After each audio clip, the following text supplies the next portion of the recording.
Thank you. Өнөөдөр дэлхийн хамгийн шилдэг их сургуулиудын нэгд эсэх тантай хамт байгаадаа баяртай байна.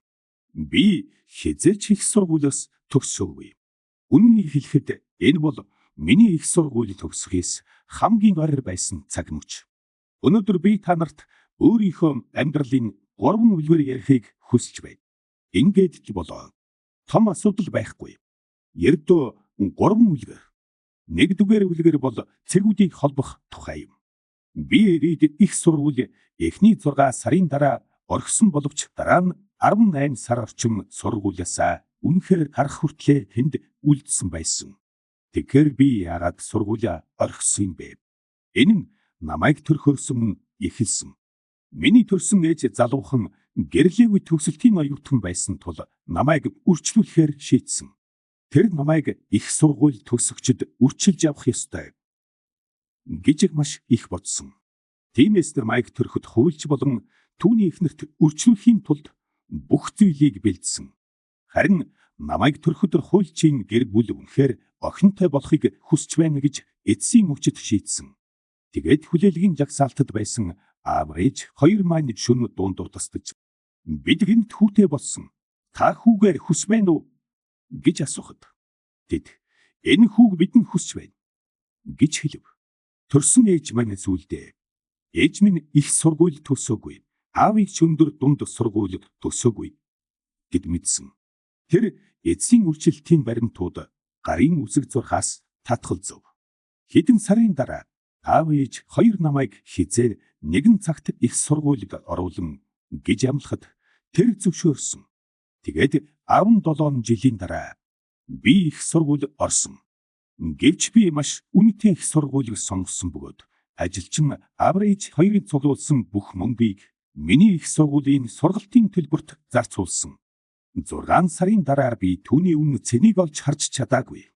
Би амьдралдаа юу хийхийг хүс байгаагаа их сургууль үүнийг ойлгоход хэрхэн туслахыг мэдэхгүй байсан.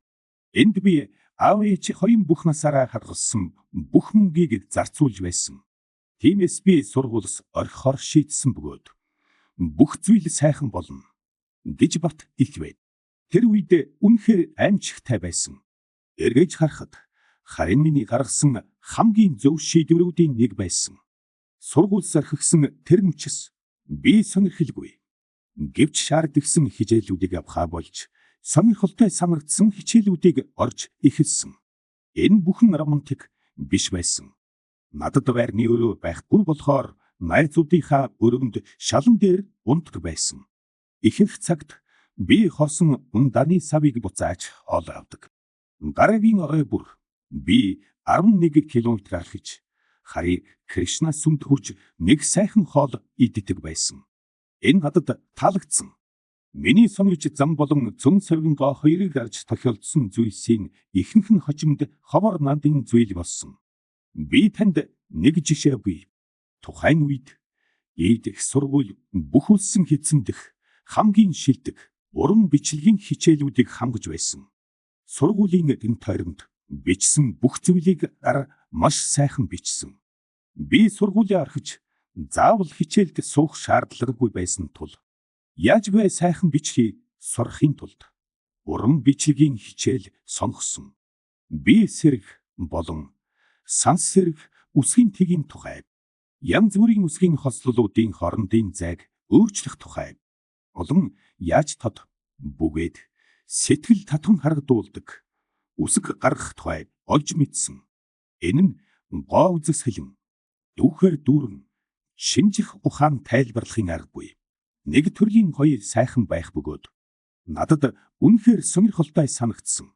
Эдгэрийн алинч миний амьдрал хэрэг болж чадахгүй юм шиг санагдсан. Гэвч 10 жилийн дараа анхны Макинтош компьютерийг зохион бүтээхэд энэ бүхэн надад эргэн ирсэн. Тэгээд бид бүгдийг Макинтош компьютер дээр зохион бүтээсэн. Энэ бол анхны гоёмсог үсгийн тэгтайр компьютер байв. Хэрв би уран бичлэгийн хичээлд хизээч элсээгүй бол Макинтош компьютерт хизээч олон үсгийн хэлбэр эсвэл функционал зайтай үсгийн тэг байхгүй байх болон үүндэрст дөнгөж Макинтошийг хуулсан тул Ямар ч хонхны камт хэлэх гоё сайхан үсгийнтэг байхгүй байх магадлалтай. Хэрвээ би хизээч сургуулиа орхисонгүй бол энэ уран бичгийн хичээлийг хизээч орхихгүй байх байсан. Цаашлаад хувийн том хичээлүүд гайхалтай сайхан үсгийн төв чадвар үгүй байж мардгүй юм. Их сургууль байхад ирээдүйд бүх зүйл хэрхэн явагдахыг харж чадахгүй байв. Гэхдээ 10 жилийн дараа эргэж харахад маш тодорхой байсан. Дахиад хэлэхэд та ирээдүйд бүх зүйл хэрхэн явагдахыг мэдж чадахгүй.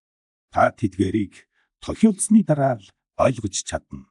Тиймээс ирээдүйд зэгүүд ямар нэгэн байдлаар холбогдно гэдэгт итгэвтэй байх хэрэгтэй. Та хувь тавилан амьдрал үеийн үр гэх мэт ямар нэгэн зүйлд итгэх хэрэгтэй. Энэ арга надад үргэлж тусалж миний амьдралыг маш их өөрчилсөн. Миний хоёр дахь үлгэр бол хайр ба алдагдлын тухай юм. Залуу байхдаа хийх дуртай зүйлээ олсон болохоор би азтай байсан.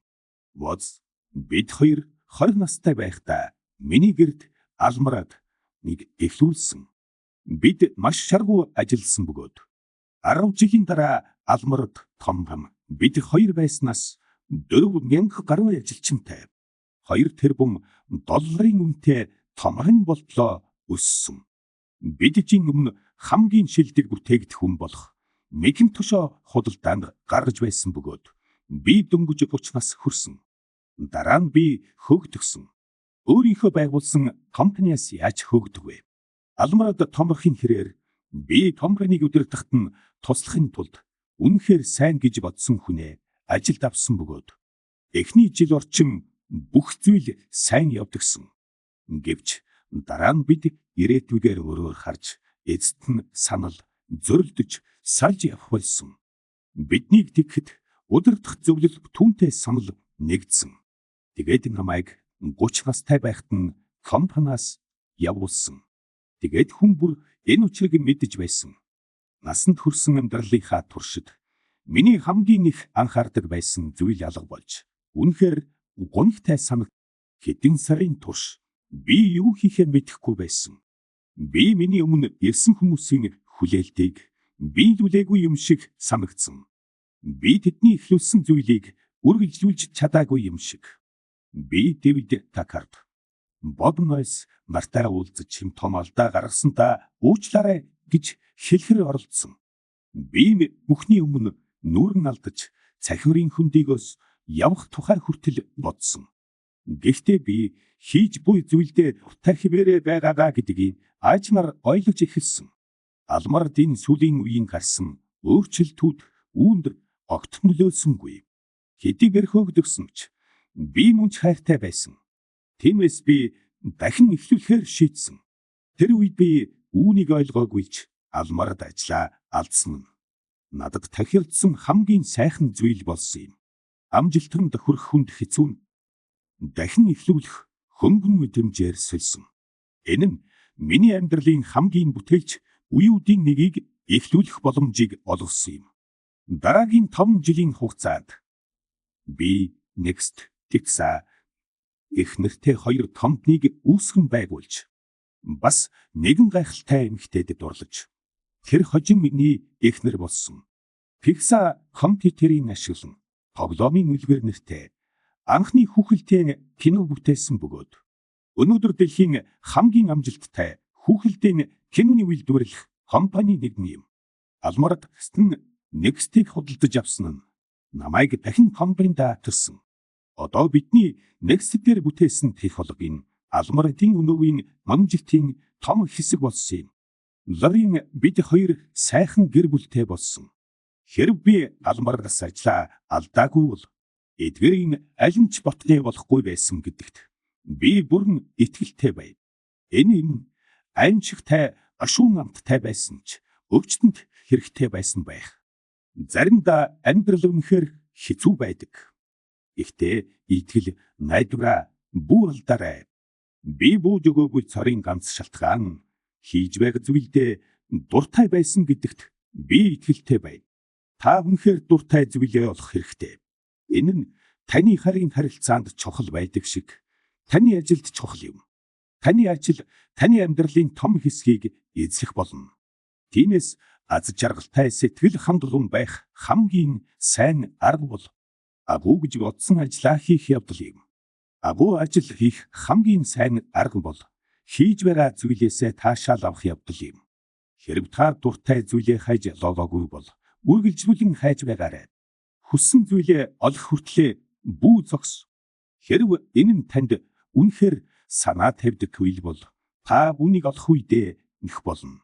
Ямар нэгэн гайхалтай харилцаа шиг цаг хугацаа өнгөрөх тусам олон сайжрах болно. Тиймээс олох хүртлээр хайлтаа бүү зогсоо. Зохисгүй зүйлийг бүү сонго. Миний 3 дахь үлгэр бол амин насын төгсгөлийн тухай.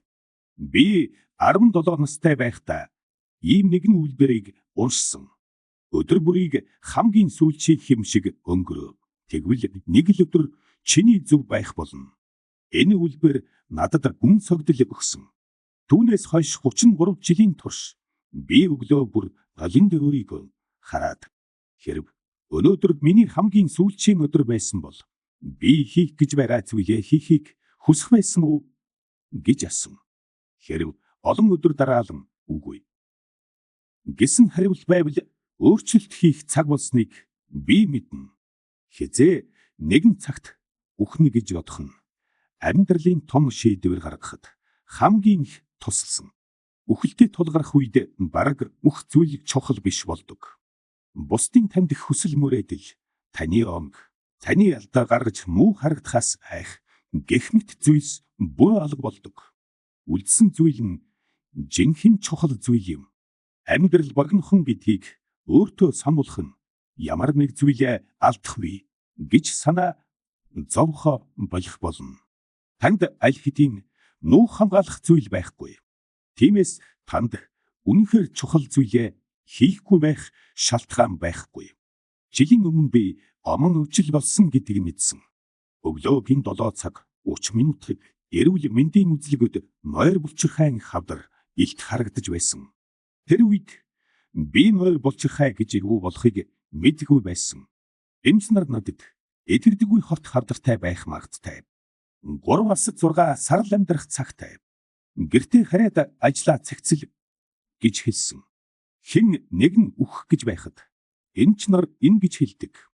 Энэ нь дараагийн 10 жилийн хугацаанд хүүхдүүддээ хэлэх гэж байсан бүх зүйлээ хэдхэн сарын дотор хэлэх хэрэгтэй гэсэн үг. Энэ нь танай гэр бүлийн хүндрэл өчүүлэхгүй тулд бүх зүйлийг нь цэгцтэй болгоно гэсэн үг. Энэ нь бас баяртай гэж хэлэх цаг гаргана гэсэн үг юм. Би шалгалтын дүнгийг бүтэн өдөржин бодсон. Тэр орой би амьд эсийн шинжилгээг хийлгсэн.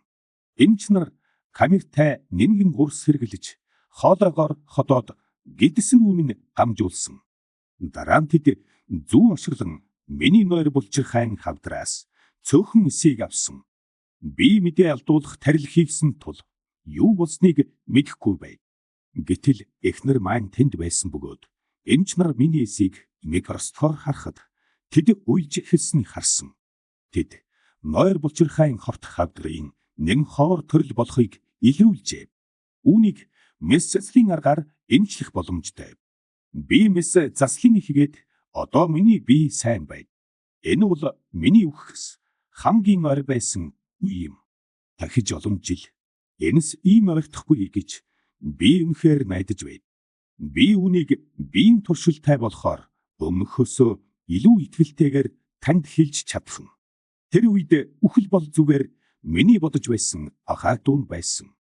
Мөн энэ нь миний үнэхээр ойлгосон зүйл биш байсан. Хинч үххийг хүсэхгүй. Деважинд очихыг хүсдэг хүмүүс ч гэсэн түүнд хүрэхийн тулд үххийг хүсдэггүй. Үхэл бол хүн бүрт тохиолддог зүйл юм. Үүнээс хинч дутааж чадахгүй. Энэ нь ийм байх ёстой. Учир нь үхэл бол амийн хамгийн чухал хэсэг болох юм. Үхэл нь амийг өөрчилж урагшлахад тусалдаг. Энэ нь хуучин зүйлийг арилгаж шинэ зүйл өсөх нөхцөлтэй болгоно. Яг одоо та шин бөгөөд сэтгэлийн хөдөлгөх зүйл юм. Гэвч удалгүй та нараар хөгшөрч солигдох болно. Энэ нь жүжиг шиг сонсогдож байгааг би мэднэ гэхдээ энэ бол үнэн. Таны цаг бачим. Тиймээс өөр хэн нэгний амьдралаар амьдрах гэж цаган бүү сүтгээв. Үнэн гэж үзэх зарчимд бүү баригд. Энэ нь бусад хүмүүсийн сэтгэлтийн үр дүнд амьдрахтай адилхан. Бусдын санаа бодлыг өөрийн бодлоос бүү хэтрүү чухал чилж өгч хамгийн гол нь дотроо хэр мэдэрч байгаа зүйлээ дадах зоригтой байгаарай. Сэтгэлийнхээ гүнд чамайг хэн болохыг хүс байгаагаа аль хэдийн мэддэг. Бусад бүх зүйл хоёр орон. Намайг баг байхад гэлхийн бүтэн цуглуулга хэмээх гайхалтай хэвлэл байсан нь миний үеийн Садрын нэг байсан. Серт Бранд гэдэг хүн үүнийг хийсэн. Тэр эндс ойрхон Минло паркт амьдардаг байв. Тэрээр яруу найргийн хэв маягаараа онцгой мэдрэмжийг өгсөн. Энэ явдал 1960-аад оны сүүлээр болсон. Тэр үед хог хүний компьютер орчин үеийн засварлах хэрэгсэл байгаагүй. Бүх зүйлийг бичгийн машин хайж голоройд камер ашиглан бүтээсэн. Энэ нь 35 жилийн өмнөх Google-ийн цаасан хувилбар шиг байсан. Энэ нь мөнч агуу улсын хараа хэрэгтэй баржаар дүүрэн байсан. Итгэл найдвар бүтээлч сэтгэлгээгээр эрч хүч авсан. Стерт болон түүний баг дэлхийн бүтэн цуглуулгын хэд хэдэн ном нийтлэв. Тэд дууссан үед эцсийн дугаарыг гаргав.